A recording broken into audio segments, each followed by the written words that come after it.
At our wedding, my wife raised her glass and said, "This dance is for the man I've loved for 10 years. She walked past me and stopped in front of my brother. Everyone applauded until I asked my father one question. My wife froze. My brother collapsed. The champagne glass in my wife's hand caught the light like a diamond. Lisa stood at the head table in her $15,000 Vera Wang gown, facing 300 guests in the ballroom of the Four Seasons. The band had just finished our first dance as husband and wife, except we hadn't danced yet. She'd asked the band leader to wait. "I have an announcement," she said, her voice sweet and clear through the microphone. My stomach dropped before she even continued. Something in her tone, something wrong. "Everyone, I need to be honest tonight. This first dance belongs to the man I've truly loved for 10 years. The room went silent. 300 people holding their breath. She looked at me, sitting right there at the head table, her husband of 47 minutes. My heart hammered against my ribs. Then she walked past me, straight past, like I was furniture. She stopped in front of my brother Ryan, 3 seats down. He was already standing, straightening his tuxedo, grinning like he'd won the lottery. She took his hand. "To the man who's always been there," Lisa said into the microphone, eyes locked on Ryan's face. "My best friend, my rock, the one who knows me better than anyone." The crowd erupted. Applause, laughter. "How sweet," someone called out. "What a beautiful tribute." They thought it was cute, touching, a heartfelt acknowledgement of a supportive brother-in-law. The band started playing Unchained Melody, slow, romantic, completely wrong for a brother-sister-in-law dance. I sat frozen in my tuxedo, hands flat on the white tablecloth, watching my wife of less than an hour dance with my younger brother. My father, Thomas, seated 3 chairs to my right, was clapping, beaming, like this was normal, like his daughter-in-law dancing with his other son at her own wedding reception was perfectly fine. But I saw it. The way Ryan's hand landed on Lisa's waist, too low, too familiar, too practiced. The way she leaned into him, head on his shoulder, eyes closed, like she'd done this 1,000 times before. The way they swayed together, perfect rhythm, no awkwardness, no hesitation. They'd done this before. I'm Daniel Morrison, 34 years old, Executive Vice President of Morrison Holdings, my family's commercial real estate development company based in Seattle. We're worth $340 million.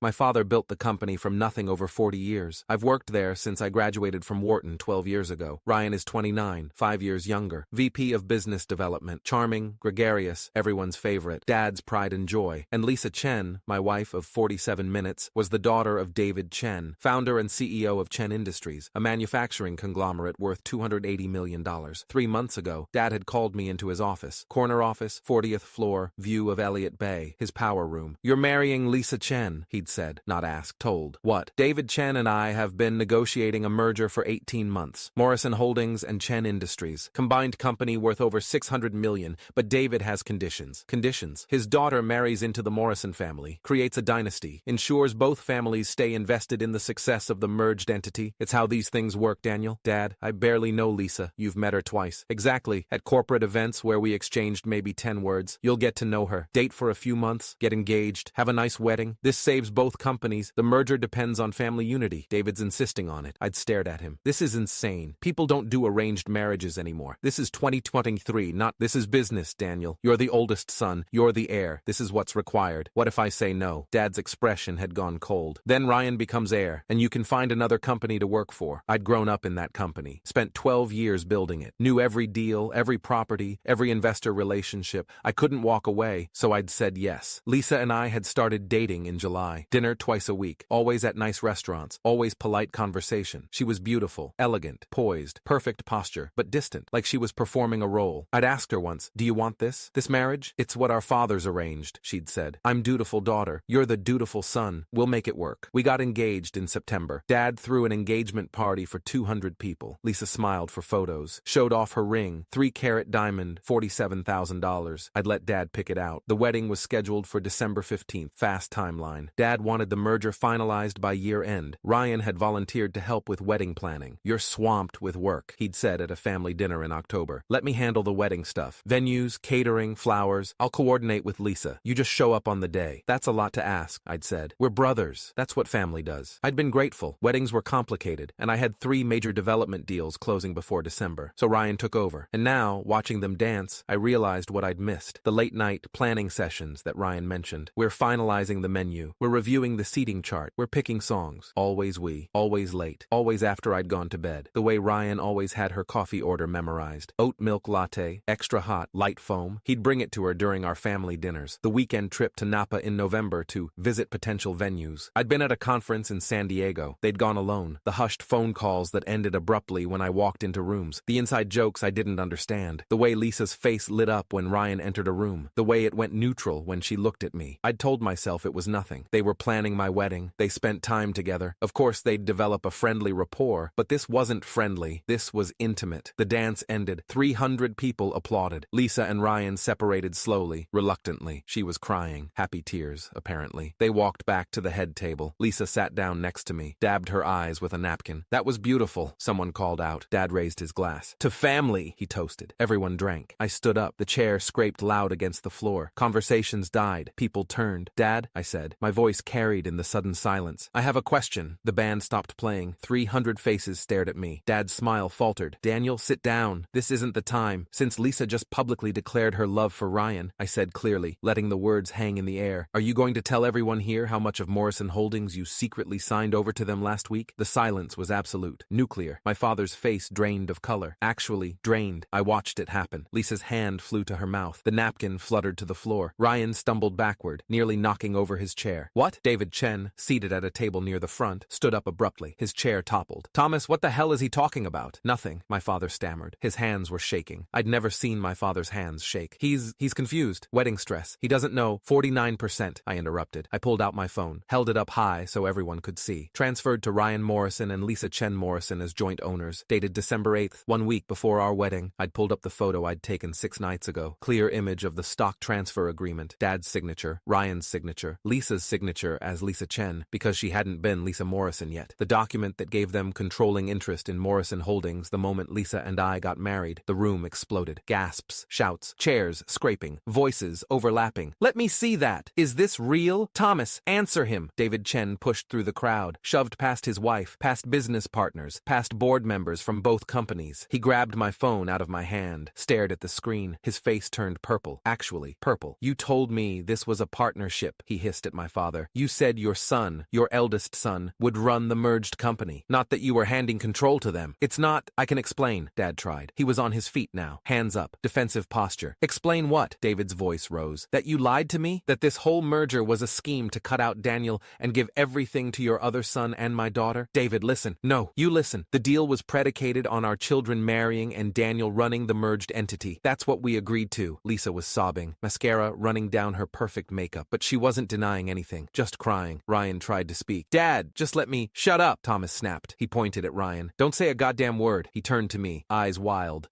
When did you find? The night you gave me the merger contract to sign, I said calmly. Tuesday, December 9th. Remember? You called me to your office at 8 p.m., had me review and sign 47 pages of merger documents. You left the room to take a call. Your safe was open. I'd seen it. The Browning Pro Steel 65 safe behind his desk, door ajar. Unusual. Dad was meticulous about security. Curiosity had won. I'd looked inside, found the stock transfer agreement, dated December 8th, the day before, giving Ryan and Lisa joint controlling interest in Morrison Holdings effective upon their marriage. Not upon my marriage to Lisa, upon their marriage, which meant they were planning to get married, eventually. After what? After I died? After they forced me out? I'd photographed everything with my phone, closed the safe, signed the merger documents, said nothing, spent 6 days deciding what to do. I turned to face the crowd, to face the board members of Morrison Holdings, 7 of them in attendance, to face the executives from Chen Industries, to face our investors, business partners, everyone who mattered. My brother and my wife have been sleeping together for at least 2 years, I said. My voice was steady, clear, probably longer. My father knew about it. He arranged this marriage to legitimize their takeover of Morrison Holdings. I was just the cover story, the patsy, the useful idiot who'd sign the merger documents and step aside. Ryan dropped into his chair. His face had gone green. Actually green. Lisa was sobbing into her hands, shoulders shaking. Security, David Chen barked. He gestured at 2 men in suits standing by the door. Escort my daughter out of this building, now. Mr. Chen, Lisa tried. Don't say a word. You've embarrassed this family enough. The security guards moved forward. Lisa stood on shaky legs. Her veil caught on the chair. Ripped. She stumbled. Ryan stood. Lisa, wait, sit down, my father roared. Ryan sat. David Chen stepped close to my father, close enough that I could hear every word. Our deal is dead, Thomas, completely dead. I'm pulling every dollar, every commitment, every resource, and Monday morning, you can expect my lawyers. Because if you think I'm letting you get away with this fraud, it's not fraud. You lied about the terms.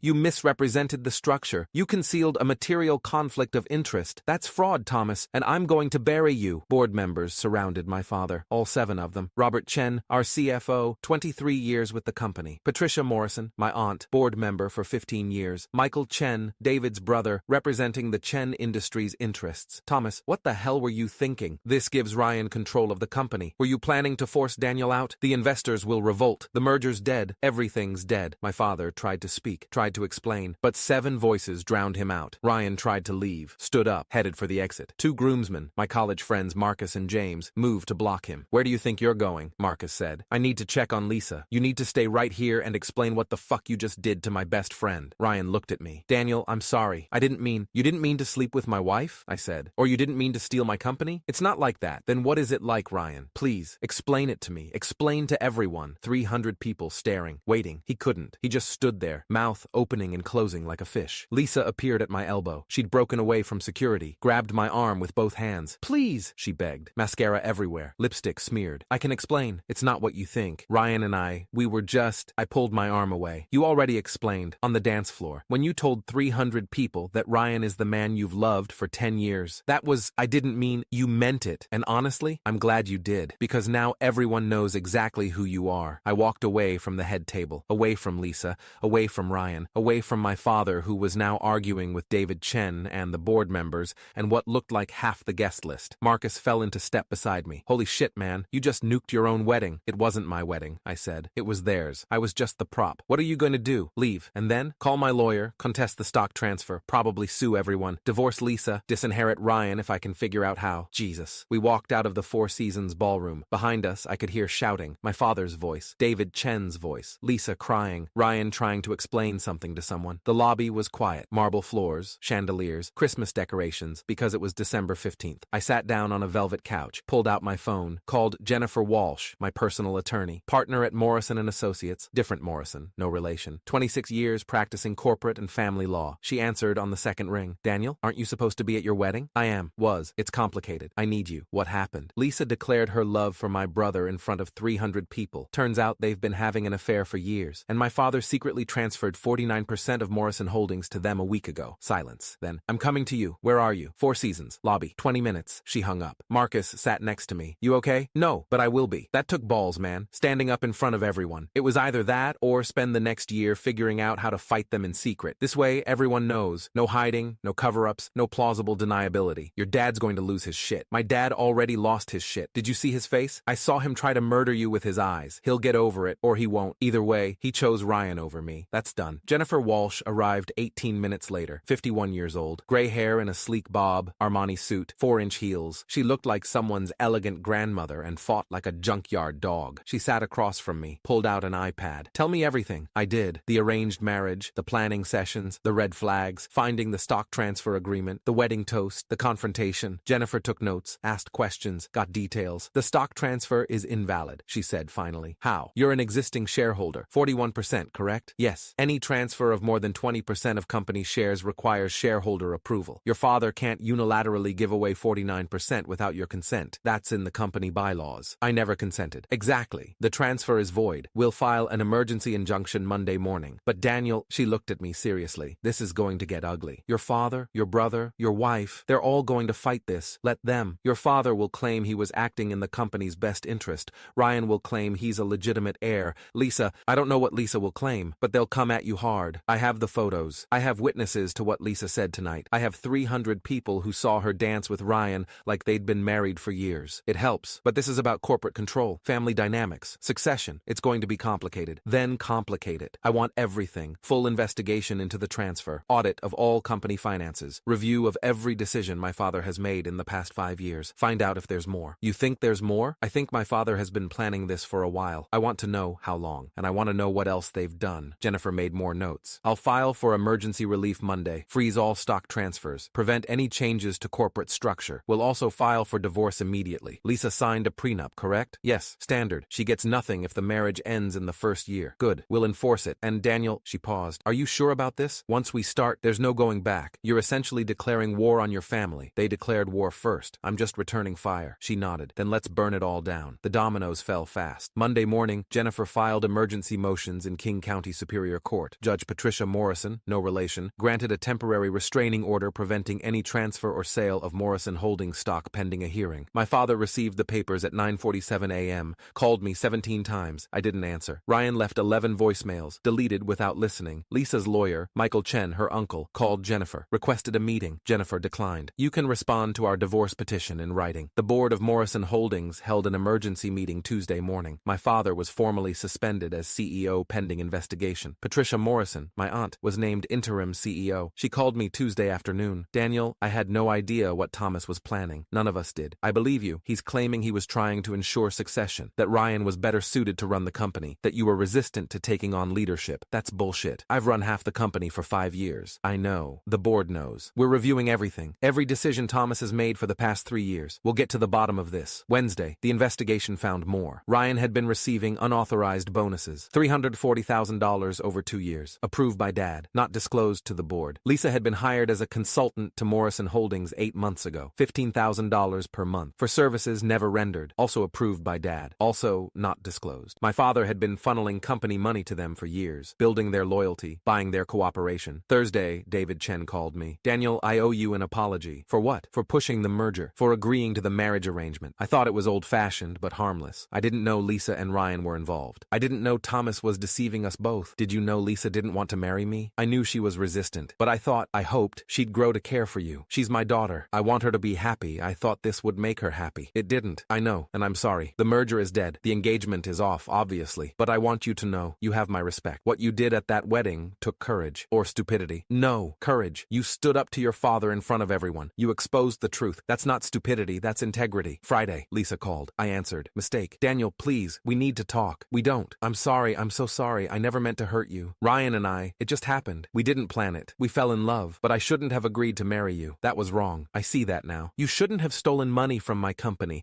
That was also wrong. I didn't. You took $120,000 in consultant fees for work you never did. That's theft, Lisa. Your father offered it. I didn't ask. You took it, and you knew why. You knew he was buying your cooperation, buying Ryan's cooperation. You both knew exactly what you were doing. Daniel, the divorce will be final in 6 months. The prenup stands. You get nothing, and if you fight it, I'll make sure everyone knows you were paid to betray me. You can't. I already did. At our wedding, remember? I hung up. The hearing was December 22nd, 1 week after what should have been my wedding. King County Superior Court, Judge Patricia Morrison presiding. No relation to me or my father. Jennifer presented evidence. The stock transfer agreement, the unauthorized bonuses to Ryan, the consultant fees to Lisa, text messages between Ryan and Lisa discussing their plan to wait out my marriage and eventually be together officially. My father's lawyer, Robert Chen, his attorney for 20 years, tried to argue. Mr. Morrison was acting in the company's best interest. Ryan Morrison has been instrumental in business development. His compensation was appropriate. The stock transfer was a legitimate succession planning strategy. Succession planning that excluded his eldest son? Judge Morrison interrupted. Succession planning that wasn't disclosed to other shareholders? Succession planning that involved paying the younger son's girlfriend to pretend to marry the older son? Your Honor, that's a characterization, is it? Because that's what the evidence shows. Mr. Thomas Morrison arranged a fraudulent marriage to legitimize a stock transfer that would give his younger son and the bride control of the company. That's not succession planning. That's fraud. The judge ruled in my favor. Voided the stock transfer. Ordered full forensic audit of Morrison Holdings' finances. Ordered repayment of all unauthorized compensation. My father was removed as CEO permanently. The board voted unanimously. Ryan was terminated, effective immediately. Escorted out by security. Patricia Morrison, my aunt, became permanent CEO. She called me that night. Do you want to be COO? Help me run this company properly? I need time. I understand. Take all the time you need. But when you're ready, there's a place for you here. The right place. Not as a pawn, as a leader. The divorce was finalized in June. 6 months. Standard timeline. Lisa didn't contest. Couldn't afford to. The prenup held. She got nothing. Ryan moved to San Francisco. Works for a small development firm. Makes a fraction of what he made at Morrison Holdings. Lisa works at her father's company. Junior marketing position. David Chen offered it out of familial obligation, not trust. My father retired. Quietly. No announcement. No farewell party. He moved to Scottsdale. I haven't spoken to him since the hearing. He sent a letter 2 months ago. Daniel, I thought I was doing what was best. I thought Ryan would be a better leader. I was wrong. I'm sorry. I didn't respond. Some apologies don't fix anything. I'm writing this 1 year after the wedding that wasn't. I'm COO of Morrison Holdings now, working with Aunt Patricia to rebuild, to restore trust, to prove the company is more than my father's schemes. We're profitable, growing, stronger than before. I date sometimes, carefully. No business arrangements, no family pressure, just normal dates with normal women who aren't in love with my brother. People ask if I'm angry. If I hate them, I don't. Anger requires energy. Hate requires caring. I'm just done with them. All of them. They made their choices. I made mine. They thought they could dance together in secret forever. Thought I'd never notice, never care, never fight back, but I did notice, and I waited for exactly exactly the right moment. The moment when 300 people were watching. The moment when Lisa declared her love for Ryan publicly, undeniably. The moment when my father thought he'd won. That's when I burned it all down. They'd been dancing together for 10 years in secret. I made sure the whole world watched when they fell.